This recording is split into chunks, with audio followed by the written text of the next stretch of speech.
squats. Right, the first thing we need to do is clean the bell up to our rack position. But before we do that, we'll consider the way we want to move. So the first thing we're actually thinking about doing is pushing your knees over your toes as you squat. So this is where your knees should bend. And the idea is the back will stay more upright if you allow your ankles to move. So you've got to think about pushing your knees over your toes, try and stay nice and upright. So the other thing you can consider is to try and improve your technique. If you stand in front of a wall, the idea would be that your head doesn't hit the wall. So you allow your knees to come over your toes and try and drop and keep as upright as you can. So flexible ankles are quite important to develop a good deep squat. So as I was saying, you clean your butt up, try and hold it in your rack position, so you want your elbow in on your hip, and that way it shouldn't tire your neck out too much. And again, think about position, so in terms of the knees should stay going over the toes as you squat down. And then again coming back up. Think about keeping a tight core, keeping that pelvic floor engaged. And again, squeeze your bum as you come up to try and fully extend the hips as well. So you've got to think about leading with your bum. So you squeeze your bum, try and extend your hips, and then it just takes the pressure off that lower back.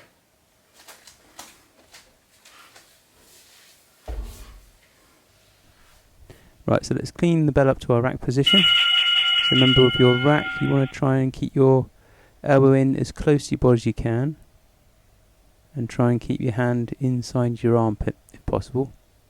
And then keep a tight core. As you squat down, try and think about pushing your knees over your toes.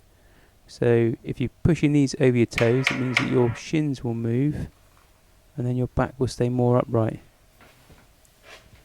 So what happens is if you don't let your ankles bend, then as you squat down, you'll bend purely through your back.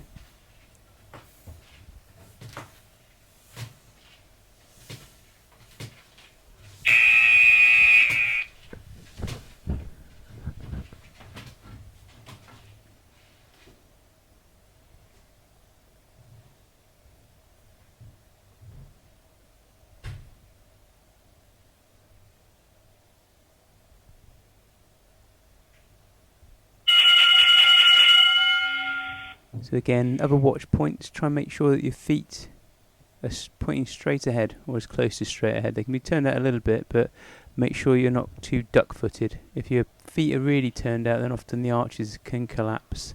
So try and think about foot position. Sometimes it helps to try and lift up the big toe a little bit, just to make sure you maintain that arch in your feet.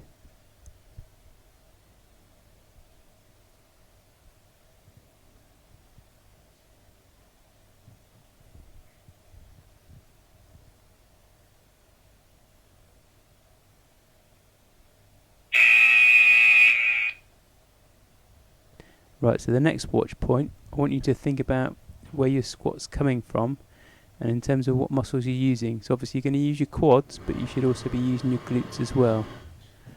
So try and push your bum back and down as you squat. And then think about squeezing your bum and keeping a tight tummy as you drive your hips through. So as much as you can, try and fully extend your hips. So think about engaging your core, squeezing your bum and really trying to push the hips through. Just helps take the pressure off the lower back.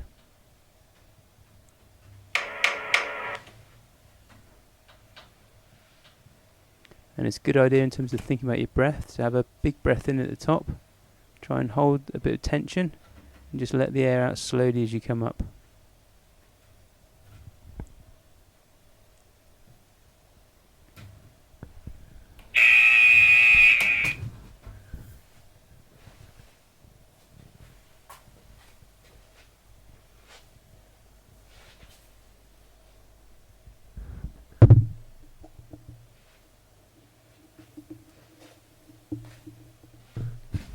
Right, last set coming up.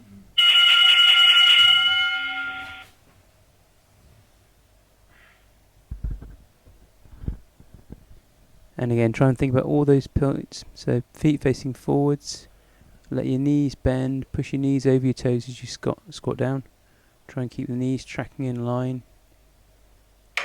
Push your bum back and then really drive the hips through. Tighten your tummy, so squeeze your bum as you come up.